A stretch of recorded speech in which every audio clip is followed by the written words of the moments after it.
To communications, you will see Bay County resolution, and Lapeer County has given us a copy of the resolutions that they have passed, and for our information, they will be placed on file.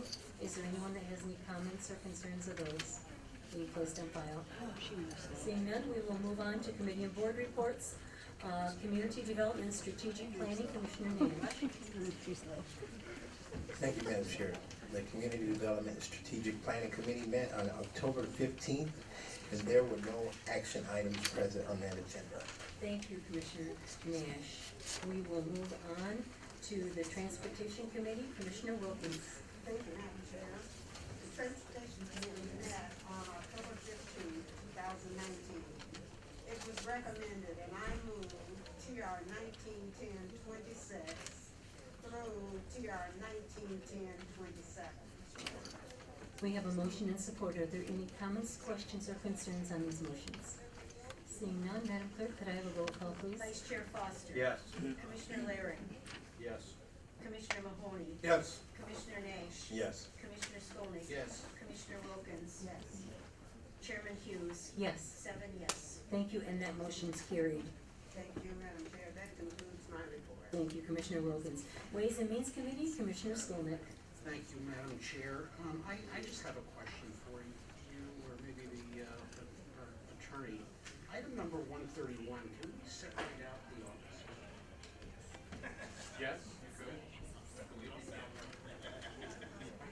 Why don't you, get the approval of 130, 32, 33, 34, 35, they go back. All right.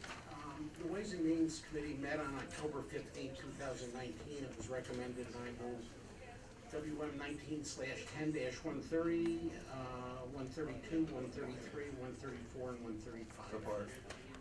We have a motion and support. Are there any comments, questions, or concerns? Seeing none, Madam Clerk, could I have a roll call? Commissioner Laring.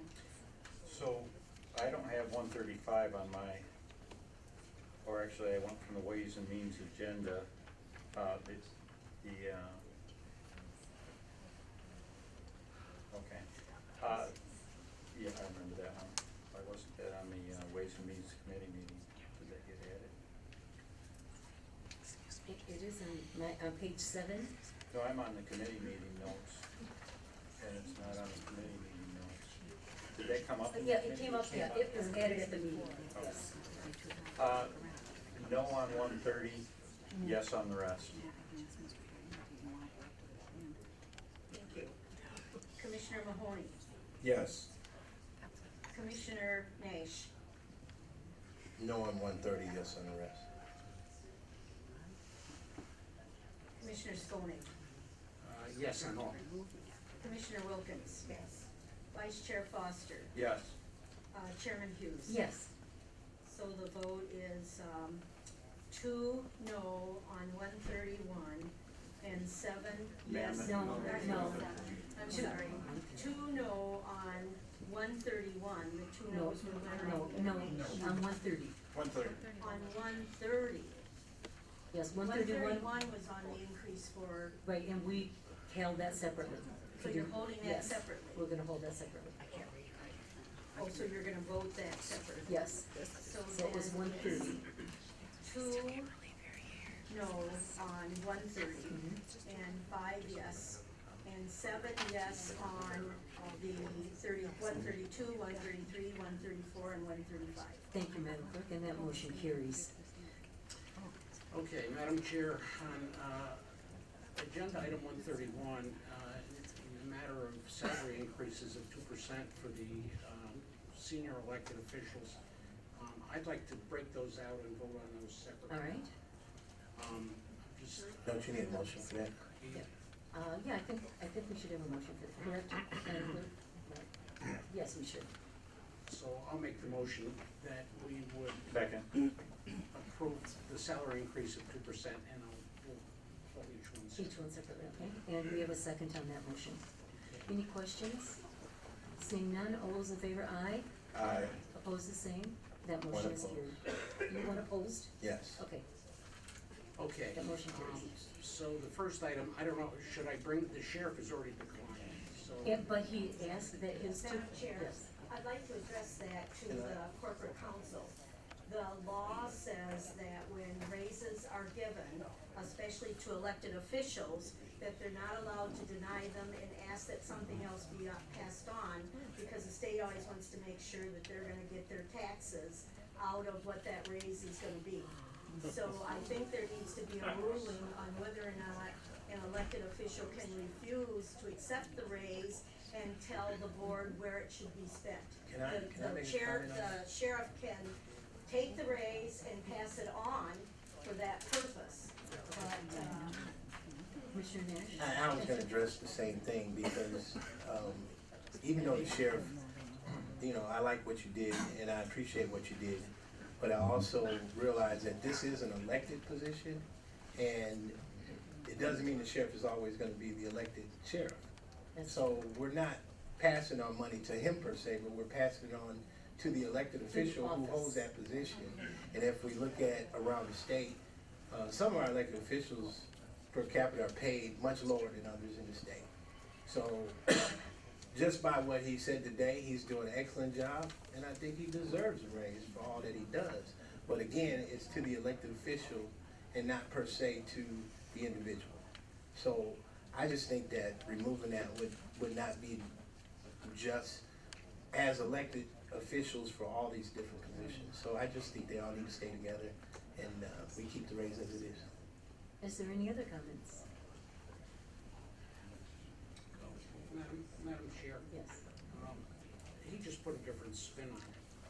So if we deny a raise for someone, then that, whoever the next elected official is, will start at the lower level. I'll be more than happy to talk about my wage if you'd like to right now.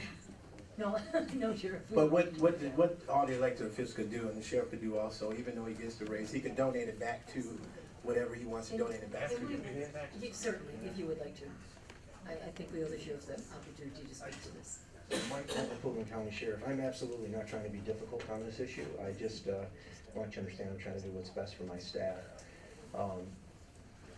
The idea that when I am elected out of office, that the next sheriff is gonna start at that pay is kind of absurd. It's not gonna happen. I did not start at the exit of the last sheriff. I started at a lower pay. So it really doesn't have any kind of benefit. I mean, it doesn't deter anything from the next person coming into office. As far as the donation of money, you know, I'm not gonna say it's something I pride myself on or I talk about. I've done this. The undersheriff and I have both foregone money that for our uniform allowances to ensure that another staff member was able to get a raise, so we didn't have to argue about budget issues. These are things that we do. I do not have a problem doing this, but it's kind of a pain, all right? I would just as soon see that our training budget, the line items placed in there, and we receive that money. Thank you.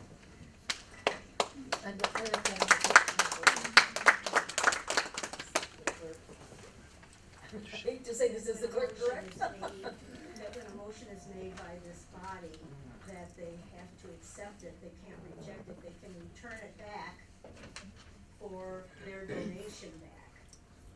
Well, the board has the right to determine whether the raise is kept. So the board could ultimately decide and agree that compensation belongs to the office, not the individual, typically. Two things. One is obviously the sheriff could accept it and donate back. That's certainly welcome. Second, the board could deny it, and the board could then further amend the budget to include a certain amount in the budget. There's no prohibition against that I'm aware of. So there's no prohibition, but I think that for the future, then the board should let it be known to others, because all of us are in the same situation, you know, where we could all donate ours back, and I wouldn't wanna put the board on the spot of even having a motion. I don't know how it got on the agenda in that, but I'm just saying that, I'm sure it's the same situation that several of us would find ourselves in. All right, so I'm confused. Okay, right now we have a motion on the floor, that was seconded, that is, Madam Clerk, could you read the motion back, I'm sorry? The motion was to break apart and take the 2% raise for the individual officers. Okay, I guess, I can make a recommendation, correct? It's time to discuss. Okay, we're discussing, okay, I would recommend that you withdraw that motion and we table this till our next meeting.